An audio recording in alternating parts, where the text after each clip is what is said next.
കരുതലിന്റെ സ്നേഹസ്പർശം AKG memorial cooperative hospital, Kannur. മാവിലായിലെ Raidco curry powder ഫാക്ടറിയിൽ നിന്ന് പുതിയ 8 തരം റെയ്ഡ്കോ ബ്രാൻഡ് അരികൾ വിപണിയിലിറക്കി. സംസ്ഥാന സഹകരണ registrar doctor D Sajith Babu ഉദ്ഘാടനം ചെയ്തു. പാലക്കാടൻ മട്ട, പൊന്നി, കുറുവ, ബസ്മതി, ജീരകശാല, US സ്റ്റൈൽ, ഇഡലി അരി, ദോശയരി എന്നിവയാണ് വിപണിയിലിറക്കിയത്. വിവിധ സ്ക്വാഷ് ഉൽപ്പന്നങ്ങളുടെയും റെയ്ഡ്കോ ജൈവ വളങ്ങളുടെയും വിപണനോദ്ഘാടനവും നടന്നു. ഫെനി നിർമ്മാണം കേരളത്തിൽ ആദ്യമായി ഫെനി നിർമ്മിച്ച് വിതരണം ചെയ്യുന്ന ഒരു പദ്ധതി നാളെ ഉളേരിയിൽ ആരംഭിക്കുകയാണ്.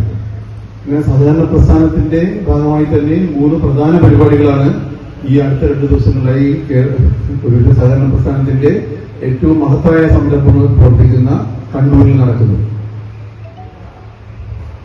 റെയ്ഡ്കോയുമായി ബന്ധപ്പെട്ട് പറയുകയാണെങ്കിൽ 2017 ഞാൻ രജിസ്റ്ററായിരിക്കുന്ന സമയത്താണ്, എന്റെ ഓർമ്മ ശരിയാണെങ്കിൽ, ഈ കറി പൗഡറിന്റെ മോഡേണൈസേഷന്റെ ഫണ്ട് ആയതും അത് നമ്മൾ പ്രവർത്തിക്കുന്നത് എത്തിച്ചതും.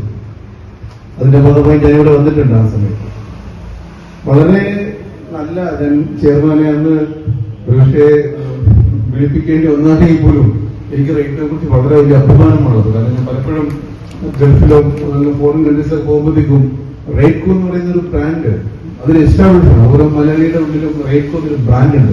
ഞാൻ ചെയർമാനോട് ആവശ്യപ്പെട്ടതാണ് ആ ബ്രാൻഡ് നമ്മളെങ്ങനെ ക്യാപിറ്റലൈസ് ചെയ്യാൻ വേണ്ടി പറ്റും. കാരണം റെയ്ഡ്കോ എന്നുള്ളത് മലയാളിയുടെ മനസ്സിൽ പതിഞ്ഞ ഒരു ബ്രാൻഡ് നെയിമാണ്. ആ ബ്രാൻഡ് നെയിം നമുക്ക് എത്രയും നന്നാക്കി മുന്നോട്ട് കൊണ്ടുപോകാൻ വേണ്ടി പറ്റും. അത് എന്ത് സഹായം വേണമെങ്കിൽ ചോദിച്ചുകൊള്ളുന്നു. ചടങ്ങിൽ ചെയർമാൻ M. സുരേന്ദ്രൻ അധ്യക്ഷത വഹിച്ചു. ഡയറക്ടർമാരായ വാസു തോട്ടത്തിൽ, KK Gangadharan, O. Narayanan, PK baby Reena എന്നിവർ സംസാരിച്ചു. Mangattidam panchayat president K. സന്ധ്യാലക്ഷ്മിയെ ചടങ്ങിൽ വെച്ച് അനുമോദിച്ചു. മിന്നുഷ് R. രമേശ് സ്വാഗതവും MK രാഹേഷ് നന്ദിയും പറഞ്ഞു. News bureau, Chakkarakkal. Madhurag gold and diamonds, Madhurag building, Kannur road, Chakkarakkal.